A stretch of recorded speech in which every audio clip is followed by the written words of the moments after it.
All right, so I'm looking at, I'm going to go back over real quick the other methods that we did accomplish in class. So the first one's long division. So the first thing I do to set up long division is I write my divisor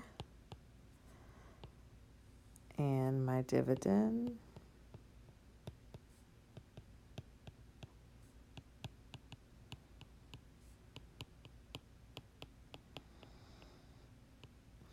And I look at the leading terms of these and I say, how many times does x go into 2x to the fourth? Or in other words, what do I multiply by x to get 2x to the fourth? And the answer to that is 2x cubed.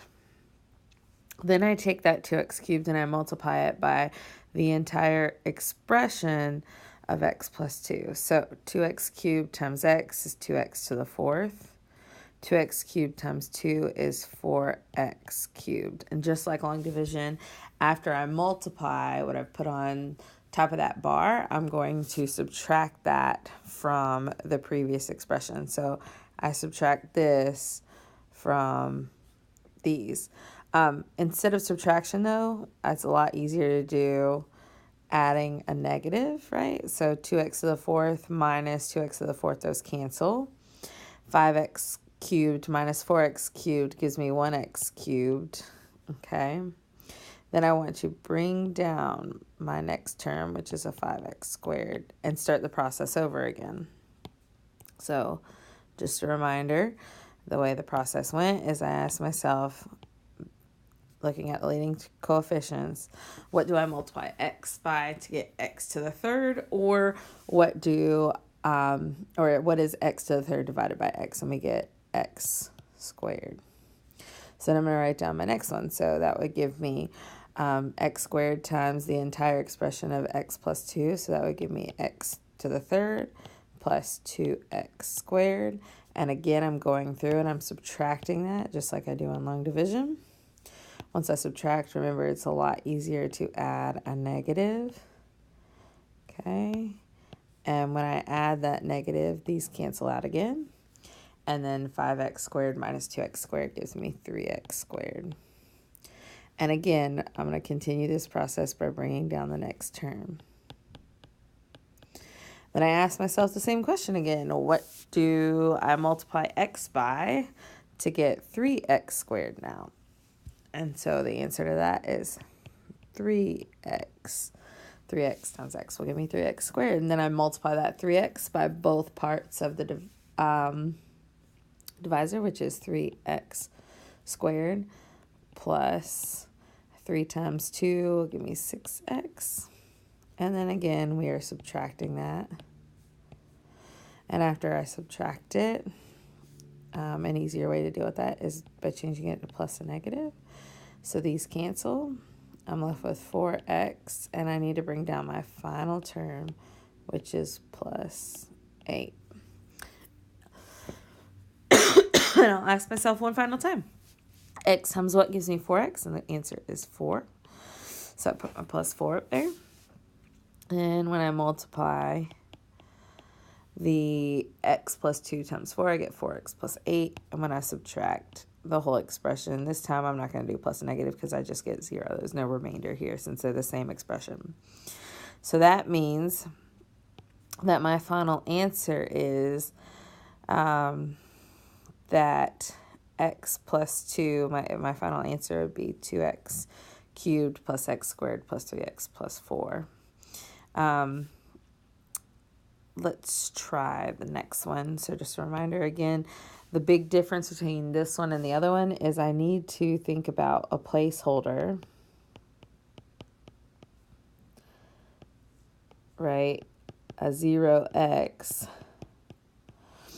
as a placeholder in the middle here, because just as we would say, I think I gave the example in class where we were talking about 106 versus 16, right?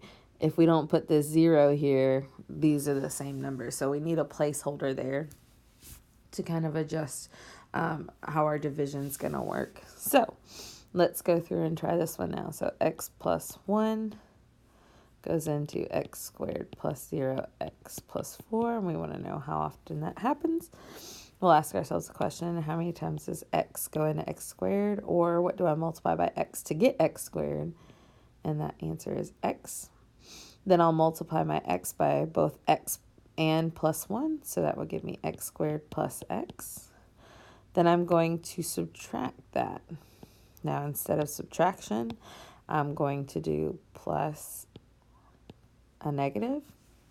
So that would be these cancel, and I get negative x. And I'll bring down my 4 plus 4. Then I ask myself the question, looking at this term, x times what gives me negative x, which would be minus 1. So that would be x minus 1, negative 1 times x gives me negative x. Negative 1 times 1 gives me negative 1. And I want to subtract this. Now, unlike the last term where I was like, oh, these match, I'm just going to subtract them, it'll give me 0. This is not going to be the case. So I am going to do plus and distribute my negative. This time when I distribute it, everything becomes positive. So these cancel, and I get 5. So this is my remainder. So I have this remainder of 5. The way I express my final answer when I have remainder is what we did in the warm-up, which is take my remainder, put it over the expression that I have, my divisor. So my answer to this one is x minus 1 plus 5 over x plus 1. So this is my answer. Okay, just like the questions that we answered in the warm-up, a reminder says, if a quotient does not have a remainder, the divisor is a factor of the dividend. If the divisor is a factor, then setting the equation equal to 0 and solving provides a root for the equation. So for instance, if you're looking at our first example, x plus 2 would have been a factor. If I multiply x plus 2 times this expression up here, right here, okay, I do get the expression that I started with as the dividend. Well, if x plus 2 is a factor, that means I can set it equal to 0, right? And x equals negative 2 as a root.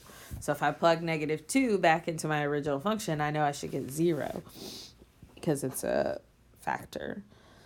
All right, then we talked about the reverse tabular method, or the box or area model, as an option as well. So let's take a look at that one. So if we're looking at this one, the first thing you need to note is that this is your area, okay? And this is either your length or width, and we're trying to find the other one. So when I'm thinking about this, okay, the first thing is I think about kind of how this model generally works. So whenever I do this, I always have on the diagonal things that add up to terms. So we have like terms that add up on the diagonal. So like if I'm thinking about as far as where your x to the third goes versus your x squared versus your x, right? This one has to be your x to the third. These two have to be your x squared. These two have to be your x. And then this one's going to be some number, okay? Just as like a rule of thumb to help you out. So if I'm looking at this, the only thing that could possibly go in this box is 27x to the third. So then you ask yourself the question, all right, 27x to the third. Well, when I look at 27x to the third, I know I have a 3x out here. So I got to ask myself, 3x times what gives me 27x to the third? And the answer is 9x squared. And when I'm doing this, right, I know that I take this 9x squared and I multiply it by this negative 2, right? That should produce an answer down here, which is negative 18x squared. Then I say, okay, these two diagonals right here that I just highlighted, they have to give me 9x squared.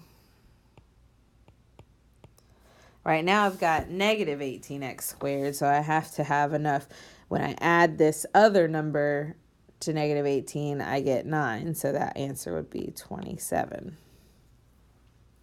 So 27 Now that I've got that written there, I kind of work backwards and say, okay, I should know the number that goes here. All right, because I've got 3x squared, 27, and I say, okay, that's got to be 9x, because 9x times 3x will give me the 27x. I say, okay, I got that number. 9x times negative 2, so I'm now coming down to this box, and I'm saying 9x times negative 2 would give me negative 18. And then again, I look across this diagonal, I say, all right, I know I need negative 3x, just like before I needed negative 9x squared. What has to go in this box in order to make that correct? So negative 3, this one's going to be negative 3x. And I'm going to highlight that too. Okay. So when I'm looking across this diagonal, that means that I need this to be 15x. Because 15 plus negative 18 will give me the negative 3. Then I've only got one more box left to fill in, right? And I say, okay, well, or two more boxes, 15x and 3x.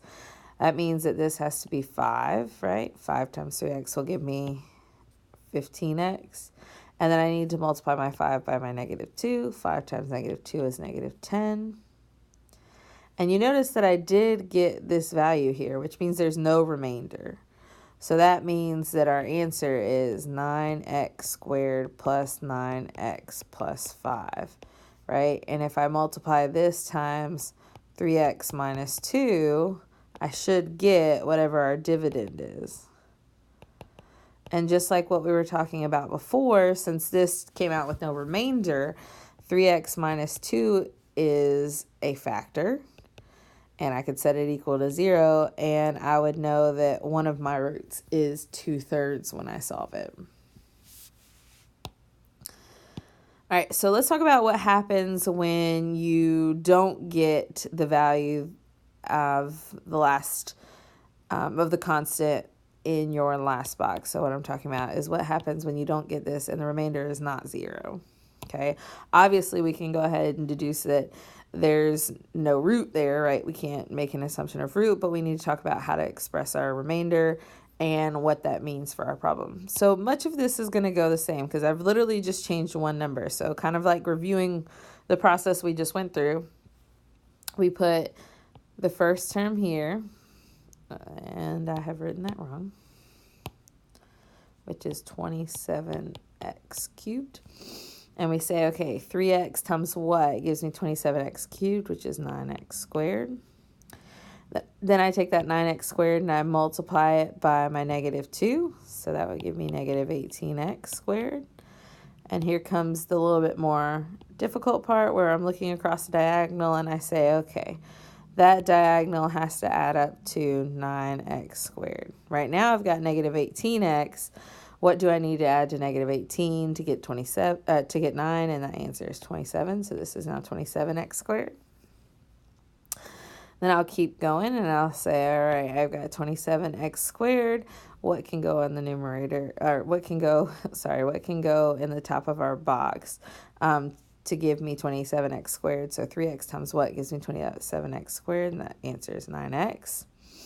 And then I'm going to multiply that 9x again by the negative 2, and I get negative 18x. And again, I'm going across my diagonal to figure out what that other value's got to be. And I'm, again, looking for negative 3x. So what do I add to negative 18 to give myself negative 3? And the answer is 15x.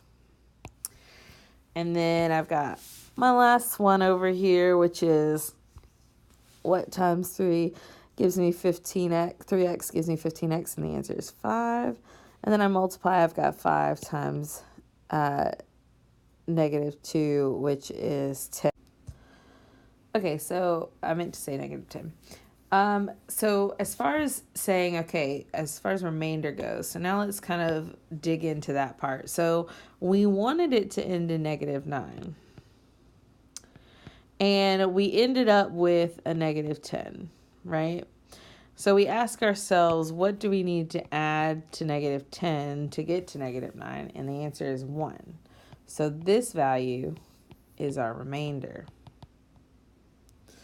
So that means that our remainder is 1. So when I'm expressing my final answer will be all the terms from up here, 9x squared plus 9x plus 5 plus 1 over our divisor, which was 3x minus 2. And that is our final answer. So the only big difference here is however far away you are from the value you're trying to get to, that is your remainder, and your remainder goes over your divisor. Okay, so those two methods are a little bit more intricate, but I want you to understand the ideas behind them. I'm going to now show you the quickest method in the whole wide world, but you need to understand why it works. All right, so now for synthetic. So for synthetic, we work a little bit differently, okay? So when we're doing synthetic, the first thing that's different is we don't need to write all the x squareds, p cubed, whatever value we're working with. We don't have to write the variable in it. The other thing that's different is instead of considering p minus 5, we're going to consider whatever the solution to that is. So in this case, p equals 5. Okay, so what would the root be, basically, of the thing? So the way we set this up is as follows. We take whatever the solution to the divisor is, which we said was 5, and we write it in a little box up top. Then we write our coefficients for each one of our terms. So remember, if we're missing a term, that coefficient would be 0. In the first example I gave you, we don't need to worry about it, but it's something to consider, like especially over here when we get to this example, we will definitely keep that in mind. So my first coefficient's 1. My next coefficient's negative 10, 20, 26, okay? The way the synthetic works is this. The first thing we do is we're going to end up with some numbers on a row below, above that line and some numbers below that line.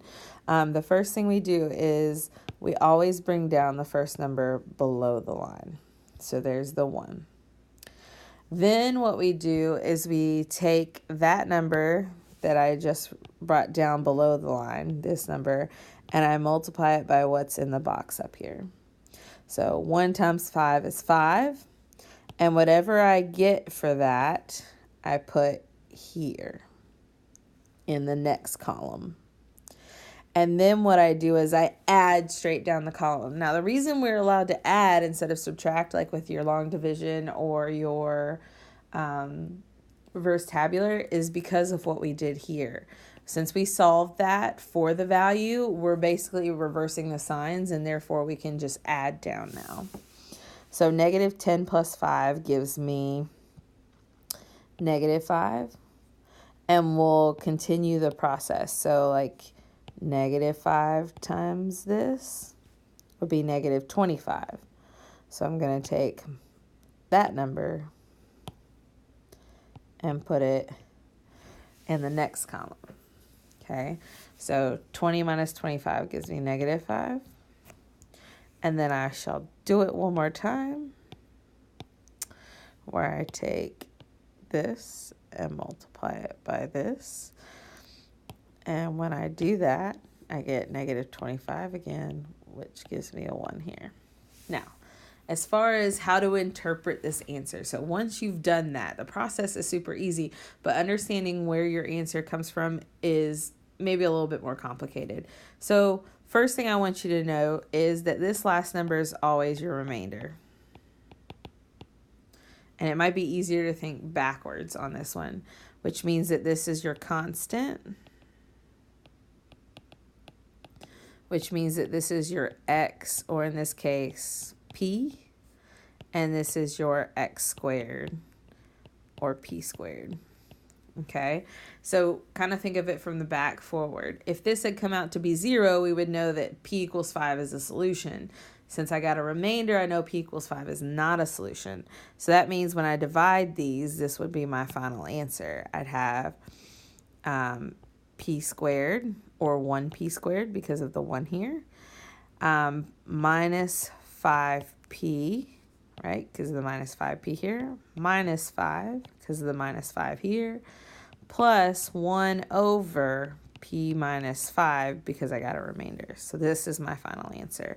And notice that was a lot quicker, and it's a good tool, especially when you're under the gun of a timed test, but I really wanted you to understand why it works as well.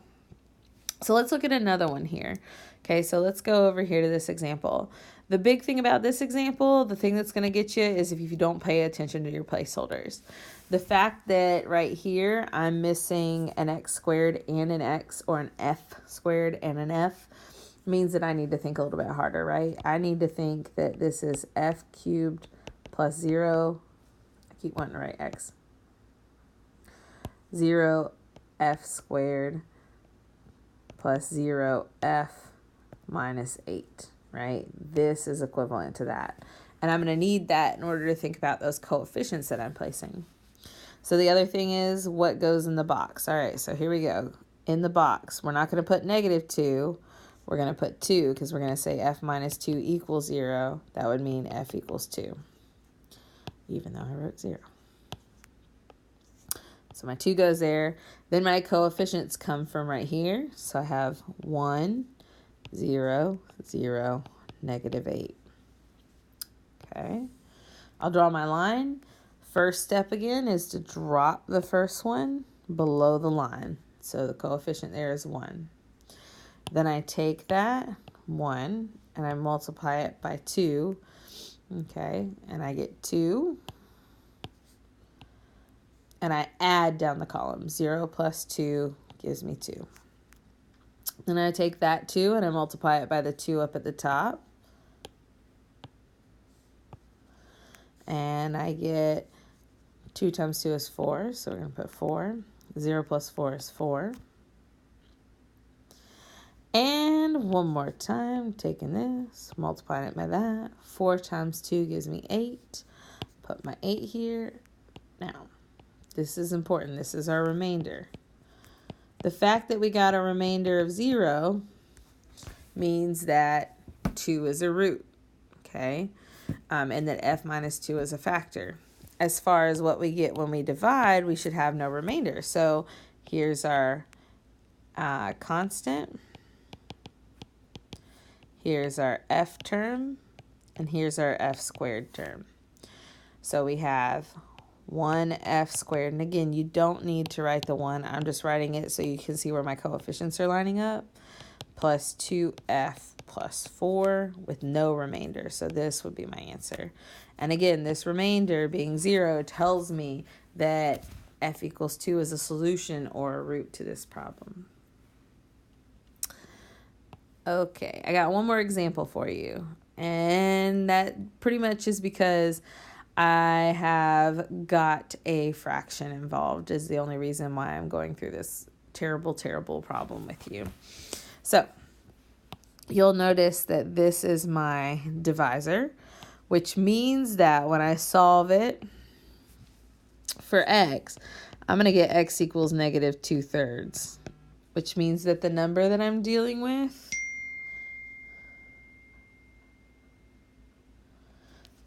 is -2/3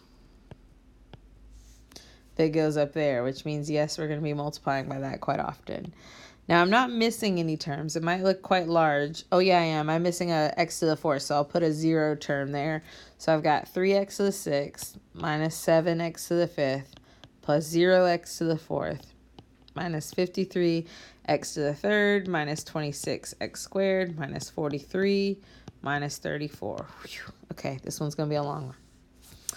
So we start, first thing we want to do, drop the 3 below. Then we want to multiply the 3 times the -2/3. Well, 3 times -2/3, that one's not that bad. I get -2. -7 minus 2x, -7 plus a -2. I add down my column. I get -9. And then I'm going to multiply my -9 by my -2/3, which is going to give me positive 18/3, which is 6. Add down my column. 6 plus 0, 6. 6 times -2/3 is -12/3. -12 divided by 3 is -4. Then I add down my column, and I get -53 plus a negative 4, which gives me negative 57. Then I've got to do negative 57 times negative 2/3. I know it's going to be positive. I know it's going to be 114 divided by 3, which it does come out even. Whew, it comes out to be 38. So I got 38 here. And negative 26 plus 38 is going to give me 12. Negative 2/3 times 12 gives me negative 24 divided by 3, which is negative 6, which gives me negative 49 when I add down my column. 49 times 2 divided by 3. Oh, that's coming out not so nice. So when I do that, I get negative 49 times negative 2 is 98. So this is 98 over 3. And then I have to subtract negative 34 from that. So that's positive 32 2/3 minus 34, which means I have negative 1 1/3 or 4/3. So this is my remainder. And then we work backwards as far as power goes, right? So this would be our constant. I'm going to call it C. This would be our X. This would be our X squared. This would be our X cubed, X to the 4th, and X to the 5th. So the one big thing that's a little bit different is how we express this because of the 3x plus 2. So most of it's the same, right? So we have 3x to the 5th minus 9x to the 4th plus 6x to the 3rd minus 57x squared plus 12x minus 49. Then this is the part that's a little bit different. Since our remainder is 4/3, it'd be plus 4/3 over, not 3x plus 2, because what we technically did is we looked at this as a root. And so we're actually going to put it over x plus 2/3, because if x equals negative 2/3, x plus 2/3 is our root that we use. And although we had a multiple of that, we didn't technically use that. We technically used x plus 2/3 to check. So this crazy thing is our answer. So a couple key things that are notable from this. Okay, if the divisor in synthetically divides into a polynomial without a remainder, then that value represents a root. So the only one where that happened was up here, right? We got a remainder with 0, which means that f equals 2 is a root. Okay. The other thing that's really interesting about this is if you plug the divisor of a synthetic division into a polynomial, you will get the y value of the function of, probably the easiest, right? I'll explain it in words and then write it a little bit different. You'll get the y value of the function at that point. So like, let's say your synthetic divisor was a, right? You'll get f of a and what that's equal to, okay? So let me show you what I mean by that. So in other words, up here, we got a remainder of 1, right? We got a remainder of 1 when we had the number 5 here. So what I'm saying is if you plug 5 into this equation, you will get 1. Okay, and we can test that real quick just so you can see what I'm talking about, right? If I come up here and I say, well, 5 to the 3rd minus 10 times 5 squared plus 20 times 5 plus 26. I'm expecting to get 1 because that was my remainder down here. So that's 125 minus 250 plus 100 plus 26. Let's see, this is these three, right? If I add those up, that gives me negative 125. Sorry, not 125. I forgot to add the 0. Add the 125 plus 26, and D gives me 1. Okay, so if you synthetically divide something out, whatever you get as your remainder is also the y value of that function at that point. So let's recap our 3 solving methods, right? And the ways in which we can define the steps.